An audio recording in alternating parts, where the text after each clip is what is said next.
एक ऐसा शख्स जो बचपन से अखबार बांटते जाता था, जिसका पूरा परिवार ने अपने पेशा व धंधा अपने खुद लिया था, वो ऐसे शख्स जो भारत का राष्ट्रपति बना, मिसाइल से लेकर सैटेलाइट तक लॉन्च किया।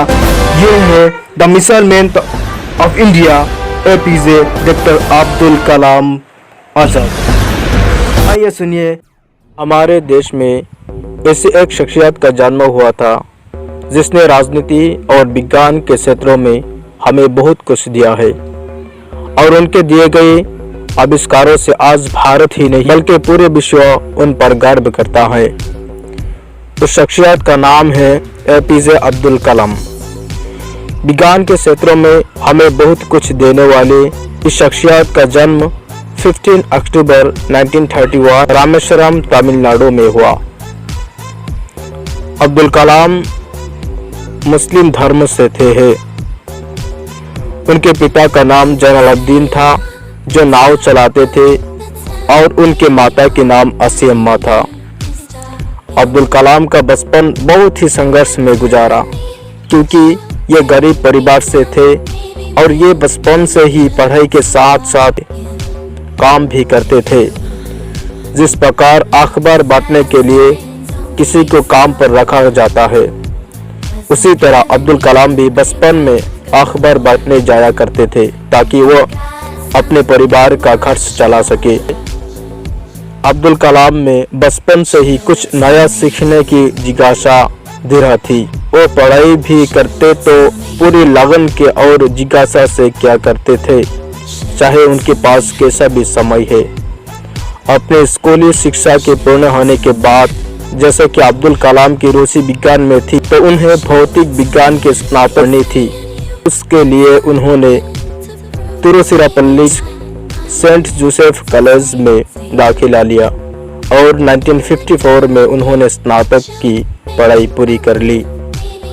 स्नातक की पढ़ाई पूरी करने के बाद अब्दुल कलाम आगे की पढ़ाई पूरी करना चाहते थे, जिसके लिए उन्होंने 1955 में मद्रास की ओर प्रस्थान किया है। वहां जाने के बाद उन्होंने अंतरिक्ष विज्ञान शिक्षा ग्रहण की, क्योंकि उनकी रुचि भौतिक विज्ञान में ज्यादा थी। उनके शिक्षा का यह दौर करीब 1958 से 1960 तक चलता रहा। अपनी शिक्षा को पूर्ण करने के बाद अब्दुल कलाम ने एक वैज्ञानिक के रूप में DRDO यानी रक्षा अनुसंधान और विकास संगठन में काम किया। अब्दुल कलाम का सपना था कि वो भारतीय वायुसेना में एक पायलट बने और देश के लिए कुछ करे। इसके लिए वो काफी प्रयास करते रहे, लेकिन वो इसमें नहीं जा पाए, परंतु उन्होंने अपने इसी सपनों को सकारात्मक माध्यम से एक नई दिशा दी और उन्होंने शुरुआत में भारतीय सेना के लिए एक छोटी हेलीकॉप्टर का मॉडल तैयार किया। DRDO में काम करने के बाद अब्दुल कलाम की करियर यात्रा इसरो की ओर बढ़ी। सन 1969 में उनका कदम इसरो यानी भारतीय अंतरिक्ष अनुसंधान संगठन पर पड़ा, जहां पर वह कई परियोजनाओं के निदेशक के रूप में काम करते रहे। और गर्व की बात यह है कि इसी दौरान 1980 में इन्होंने भारत के पहले उपग्रह पृथ्वी यानी SLV-3 को पृथ्वी के निकट सफलतापूर्वक स्थापित किया। इन्होंने भारत के लिए ये काम इतना बड़ा कर दिया था कि इनके इस काम की वजह से हमारा देश अंतर्राष्ट्रीय अंतरिक्ष क्लब का सदस्य बना। अब्दुल कलाम निरंतर विज्ञान के लिए नया काम करते रहे, जिसमें उन्होंने भारत के पहले परमाणु परीक्षण को भी साकार कराने में अपना सहयोग किया।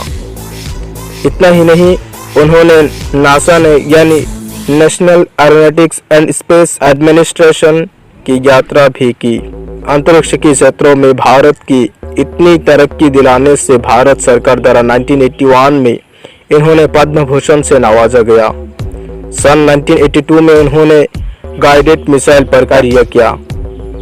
अंतरिक्ष के क्षेत्रों में इतनी लगन और निष्ठा के देखते हुए भारत सरकार ने 1990 में फिर इन्होंने पद्म विभूषण से नवाजा जो कि बहुत ही गर्व की बात है।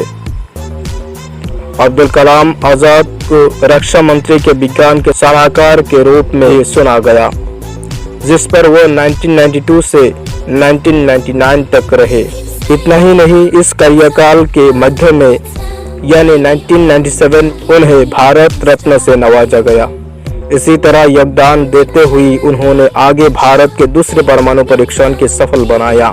सन 2002 तक भारत के अब्दुल कलाम इस हद तक ले जा चुके थे जहां तक भारत के सोचना भी मुश्किल था, और इसी योगदान की सफलता का फल उन्हें भारत का राष्ट्रपति बन के मिला। 2002 में उन्हें भारत के राष्ट्रपति चुना गया था और ये 2007 तक इस कार्यकाल में रहे। उनको उनके काम की वजह से मिसाइल मैन जैसे कई नामों से जाना जाते हैं। इसके बाद उन्होंने शिक्षा संस्थाओं के कई पदों पर कार्य किया। 27 जुलाई 2015 वो शिलोंग के भारतीय प्रबंधन संस्थान में लेक्चर देने गई थे। इसी दौरान उन्हें दिल का दौरा पड़ा और अब्दुल कलाम आज़ाद को इस दुनिया से विदा होने पड़ा। भले ही आज अब्दुल कलाम इस दुनिया में नहीं, लेकिन उन्होंने हमारे भारत को इतना कुछ दिया है कि वो हमारे लिए आज भी जिंदा है।